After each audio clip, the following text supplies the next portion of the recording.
जय हिंद दोस्तों, जय के स्टडी पॉइंट में आपका स्वागत है। जय के स्टडी पॉइंट चैनल को लाइक, शेयर और सब्सक्राइब करें। पिछले वीडियो में हमने भूगोल के संसाधन के बारे में पढ़े थे, जिसमें हम लोग उत्पत्ति के आधार पर संसाधन को जाने थे और समयापत्या के आधार पर। आज हम लोग जानेंगे स्वामित्व के आधार पर संसाधन को कितने वर्गों में बांटा गया, इसके बारे में आज हम लोग व्याख्या करेंगे। तो स्वामित्व के आधार पर संसाधन को कितने वर्गों में बांटा गया? 4 वर्गों में। पहला है व्यक्तिगत संसाधन, दूसरा सामुदायिक संसाधन, तीसरा राष्ट्रीय संसाधन, चौथा अंतरराष्ट्रीय संसाधन। तो सबसे पहले हम लोग जानेंगे व्यक्तिगत संसाधन। व्यक्तिगत कहने से ऐसी बोध हो रहा है कि कोई भी व्यक्ति अपने पर्सनल माने अपने उपयोग के लिए, अपने घर परिवार के उपयोग के लिए संसाधन रखता है, उसी को हम लोग क्या कहेंगे? व्यक्तिगत संसाधन। यानी वैसे संसाधन जो व्यक्ति अपने एवं अपने घर परिवार के उद्देश्य के पूर्ति के लिए करता है, उसी को क्या कहेंगे? व्यक्तिगत संसाधन। कहा हो गया? अपना और अपना घर परिवार के पूर्ति के लिए करेगा, उसी को व्यक्तिगत संसाधन कहते हैं। इसी पर अन्य किसी दूसरे व्यक्ति का अधिकार नहीं होता है ना, जो व्यक्ति अपने घर परिवार के उद्देश्य के पूर्ति के लिए करता है। जैसे कि दुकान करना, दुकान कर रहा है व्यक्ति, तो दुकान से जो लाभ कमाएगा वो किसके लिए हुआ? अपने घर परिवार चलाने के लिए। समझ में आ गया? निजी विद्यालय चलाना यानी निजी प्राइवेट स्कूल चलाना। प्राइवेट स्कूल चला रहा है, तो प्राइवेट स्कूल जब चला रहा है तो उससे जो लाभ होगा वो व्यक्ति अपने घर परिवार के उद्देश्य को क्या करेगा? पूर्ति करेगा ना। अब आते हैं सामुदायिक संसाधन। सामुदायिक मतलब पूरे समाज के लिए, वैसे संसाधन जिस पर पूरे समुदाय का हक होता है, पूरे समुदाय का हक होता है, उसी को क्या कहेंगे?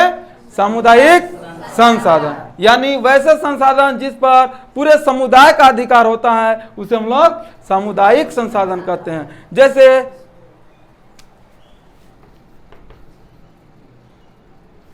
शमशान घाट, खेल का मैदान, खेल का मैदान,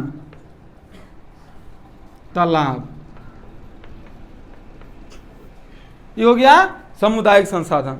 शमशान घाट में का समुदाय के लिए हो गया। वहां कोई पर्सनल थोड़ी व्यक्ति है कि मान के चलो वो एक ही जाति के व्यक्ति वहां पर जाकर के दाह संस्कार कर सकता है, नहीं ना। उस समुदाय के किसी भी व्यक्ति की यदि आकाश मृत्यु होता है तो वह क्या करेगा? शमशान घाट पर जाएगा। यानी समुदाय के लिए हो गया है। अब हो गया खेल का मैदान। खेल के मैदान में पर्सनल कोई एक व्यक्ति, एक ही जाति के लोग थोड़ी खेल सकते हैं, कोई भी समुदाय के लोग वहां खेल सकते हैं, हुआ ना, पूरे समुदाय के लिए होगा। अब तालाब, तालाब मान के चले हुआ तो किसी गांव में एक तालाब है, उस गांव में करीब देखते हैं कि 10 समुदाय के लोग रहते हैं, तो 10 समुदाय के लोग रहते हैं, तो सब समुदाय के इस तालाब में हक है। सब कोई अपना सिंचाई के लिए इस तालाब से पानी ले सकता है ना। तो इस समुदाय जो संसाधन पूरे समुदाय के लिए हो, उसे क्या कहेंगे? सामुदायिक संसाधन। किसी को दिक्कत नहीं ना, पूरे समुदाय के लिए उसी को क्या कहेंगे? सामुदायिक संसाधन।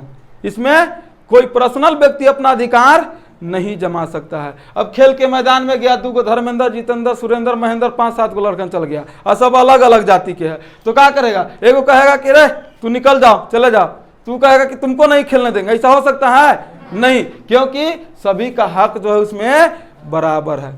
दिक्कत? अब मान के चलो 3-4 आदमी सिंचाई कर दिया, तालाब में पानी है, वो कह रहा है कि हम पंप पहले चलो, थोड़ा ना चलाओ देवो, तो ऐसे होगा? नहीं होगा। क्यों नहीं होगा? क्योंकि सभी का हक उसमें है। जो जितना समुदाय के लोग हैं, इस संसाधन पर हक है। अब हम लोग जानेंगे राष्ट्रीय संसाधन।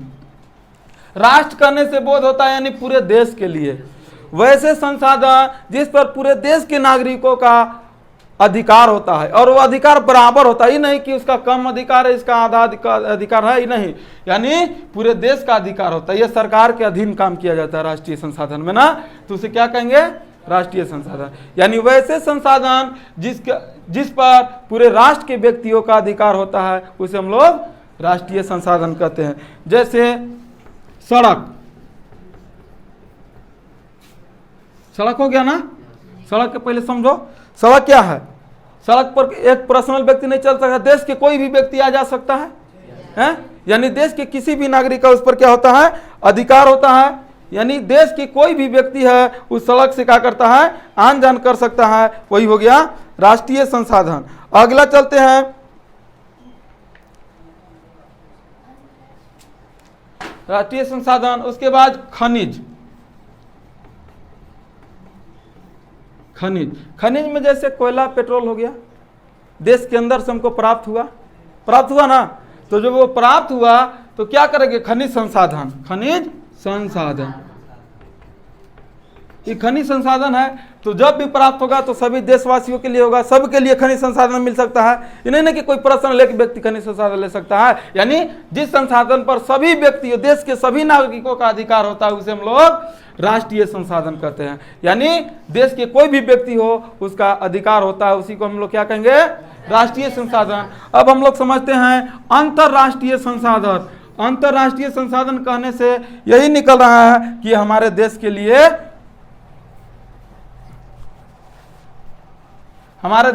संसाधन नहीं है, अंतरराष्ट्रीय संसाधन। वैसे संसाधन तो दूसरे देशों के लिए है, दूसरे देश के लिए है, इस पर हमारा देश के किसी भी नागरिकों का अधिकार नहीं होता है। हाँ, अंतरराष्ट्रीय संसाधन हम उसको प्राप्त कर सकते हैं, खरीद सकते हैं, खरीदने के बाद अपना होगा ना। ये मान चलिए कोई विदेश से कोई वस्तु को हम अपने देश में लाते हैं, तो उसके लिए हम क्या करते हैं, पैसा देते हैं, तब तो अपना देश में उपयोग करते हैं, दूसरा देश हमको फ्री में नहीं दे देगा। यानी वैसे संसाधन जिस पर देश के नागरिकों का अधिकार नहीं होता, यानी वह दूसरे देशों के लिए होता है, उसे अंतरराष्ट्रीय संसाधन कहते हैं। जिसे समुद्री मार्ग द्वारा कोई वस्तु हमारे देश भारत में आ गया तो क्या हो गया, अंतरराष्ट्रीय। अंतर मतलब दूसरे देशों से हमारे देश में आया, तब न उसका हम प्रयोग किए, तो दूसरा देश का अधिकार था, दूसरा देश पैसा लिया तब हमको सामान दिया। समझ में आ गया, दूसरा देश क्या किया, पैसा लिया तब हमको सामान दिया, संसाधन को दिया, तब न हम उपयोग करेंगे। तो वैसे संसाधन जो दूसरे देशों के लिए होते हैं उसे अंतरराष्ट्रीय संसाधन कहते हैं। दिक्कत नहीं ना, चलिए।